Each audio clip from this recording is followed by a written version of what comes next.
छाकाणि त असां हर माण्हू जो आवाज़ आहियूं, हर मज़लूम जो आवाज़ आहियूं, ऐं अहिड़ी तरह असां लाड़काणे जो आवाज़ बणिजी सेप्को जो जेके ज़्यादतियूं आहिनि उन्हनि खे निर्वार कयो।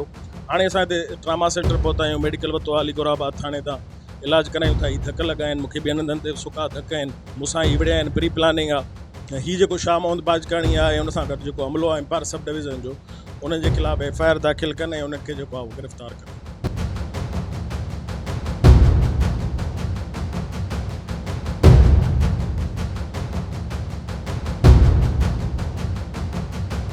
उत्तर सिंध में रिपोर्टिंग करण लाइ सहाफ़ियुनि खे पंहिंजो सिर तिरीअ ते रखिणो पवे थो।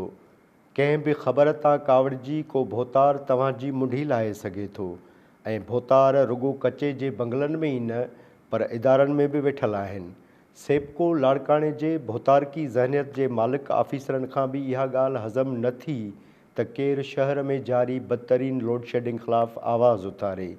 सेप्को अमलदारनि जे हुकुम ते टाइम न्यूज़ जे रिपोर्टर नवीद लाड़क ते अॼु संदसि घर ॿाहिरां हमिलो कयो वियो।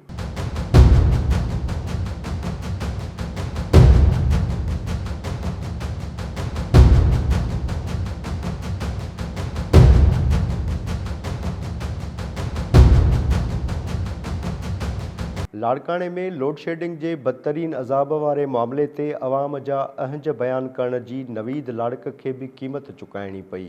सेप्को जे अहलकारनि पारां टाइम न्यूज़ जे रिपोर्टर नवीद लाड़क खे पहिरियों गारियूं ॾिनियूं वयूं ऐं गार गंद खां रोकण ते खेसि तशदुद जो निशानो बणाए ज़ख़्मी कयो वियो।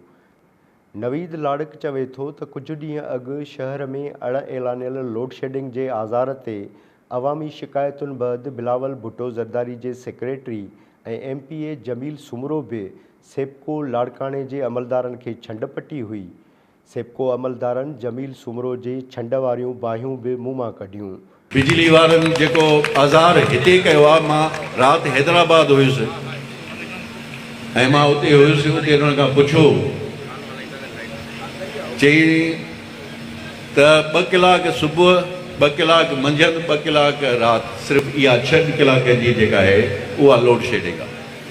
असां वटि 8 कलाकनि जी लोड शेडिंग आहे। टाइम न्यूज़ जे रिपोर्टर नवीद लाड़क ते तशद्दुद वारे वाक़े ख़िलाफ़ु सहाफ़ियुनि सख़्तु एहतिजाज कयो आहे ऐं मुतालबो कयो आहे त भोतारकी ज़हनियत जे मालिक सेप्को अमलदारनि ख़िलाफ़ु सख़्तु कार्रवाई कई वञे।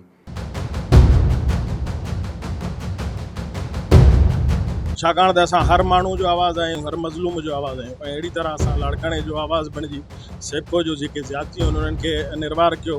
हाणे असां हिते ट्रामा सेंटर पहुता आहियूं, मेडिकल वरितो आहे अलीगोराबाद थाणे तां, इलाजु करायूं था। हीअ धक लॻा आहिनि, मूंखे ॿियनि हंधनि ते सुका धक आहिनि, मूंसां ही विड़िया आहिनि, प्री प्लानिंग आहे। हीअ जेको शाह मोहम्मद बाजकाणी आहे ऐं उन सां गॾु जेको अमिलो आहे एम्पायर सब डिवीज़न जो, उन्हनि जे ख़िलाफ़ु FIR दाख़िल कनि ऐं उन्हनि खे जेको आहे उहो गिरफ़्तार कनि।